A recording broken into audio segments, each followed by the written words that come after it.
వారం general knowledge తెలుసుకుందాం. మరి ఏమిటి మనిషి మెదడు నొప్పిని అనుభవించలేదు. ఒక ఆవు తన జీవిత కాలంలో 2 లక్షల గ్లాసుల పాలనే ఉత్పత్తి చేస్తుంది. అంటే ఒక గ్లాసు 50 ml అని అనుకుంటే అలాంటి 2 లక్షల గ్లాసులను మాత్రమే పాలను ఉత్పత్తి చేయగలుగుతుందంట. అజంతా గుహల్లోని స్తంభాలు, గోడలు ఒకప్పుడు రంగులతో ఉండేవి, ఇప్పుడు లేవు అన్నమాట. నడక వల్ల శరీరంలోని 200 నుండి 400 కండరాలు ఉత్తేజితం అవుతాయి. ఈ విషయం మనందరికీ తెలుసుగా మిత్రమా. కాలిగోళ్ళ కన్నా చేతి వేళ్ళ గోళ్ళు త్వరగా పెరుగుతాయి. ఇది కూడా మనకు ప్రాక్టికల్గా తెలుసు. అమెరికాకు చెందిన క్రిస్టోఫర్ క్వాలీ ప్రపంచంలోనే అత్యధిక బరువున్న క్యారెట్ను పండించారు. దాని బరువు 10.7 కిలోలు, అంటే దాదాపుగా పావు తక్కువ 11 కిలోల బరువు గల క్యారెట్ను పండించాడట మిత్రం. ఆస్ట్రేలియాలోని డెయింట్రీ వర్షారణ్యంలో ఈడియట్ ఫ్రూట్, గ్రీన్ డైనోసార్ అని పిలిచే ఒక చెట్టు ఉందట. ఈడియట్ ఫ్రూట్ అట, గ్రీన్ డైనోసార్ అని పిలిచే ఒక చెట్టు ఉండదట. కొన్ని పుట్టగొడుగులు, శిలీంధ్రాలు చీకటిలో మెరుస్తాయి. ఈ సహజ కాంతిని బయోట్యూమిన్సెన్స్ అంటారు. వాటి బీజాల వ్యాప్తి కోసం కీటకాలను ఆకర్షించడానికి ఈ ప్రక్రియ ఉపయోగపడుతుంది.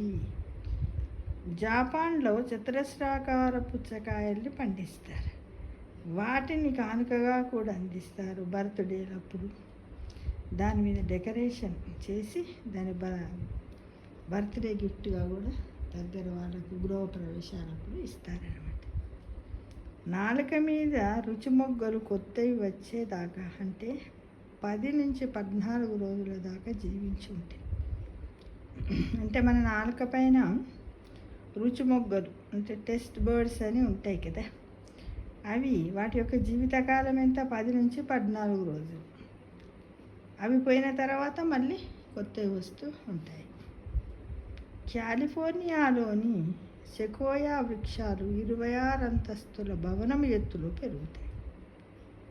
భూమిపై అతి ఎత్తైన వృక్షాలు ఇవే. ఇంకా కొన్ని రాళ్ళు నీటిపై తేలుతాయి. హ్యూమిస్ రకపు రాయి అత్యంత తేలికైనది, అది నీటిపై తేలుతూ ఉంటుంది. ఇక 1980 ప్రాంతంలో నెదర్లాండ్స్లో అధికారికంగా కార్ల రివర్స్ పోటీలు నిర్వహించేవారు. 20 ఏళ్ల పాటు అంతర్జాతీయ విమానాలు నడిపిన ఒక పైలట్కు నకిలీ లైసెన్సు ఉందని గుర్తించి సౌత్ ఆఫ్రికన్ ఎయిర్వేస్ ఆయనతో రాజీనామా చేయించింది. అంటే ఇన్ని రోజులు కూడా లైసెన్స్ లేకుండానే అంతర్జాతీయ విమానాలు నడిపాడనమాట. లైసెన్స్ ఏముందిలే, మనిషికి ప్రాక్టీస్ ఉండి, అనుభవం ఉండి, టెక్నాలజీ తెలిస్తే సరిపోతుందిగా అని మనం అనుకుంటాం కదా. కానీ అధికారికంగా మాత్రం ఒక లైసెన్స్ ఉండాలి. ప్రపంచంలో 2000 కన్నా ఎక్కువ చీజ్ రకాలు ఉన్నాయి. చీజ్ ఎన్ని రకాలండి? 2000 కన్నా ఎక్కువనే ఉన్నాయట. ఇది ఈ వారం జీకే మనం తెలుసుకున్నాం. మళ్ళీ కొన్ని ప్రశ్నలు జవాబులతో కలుసుకుందాం. Thank you for watching.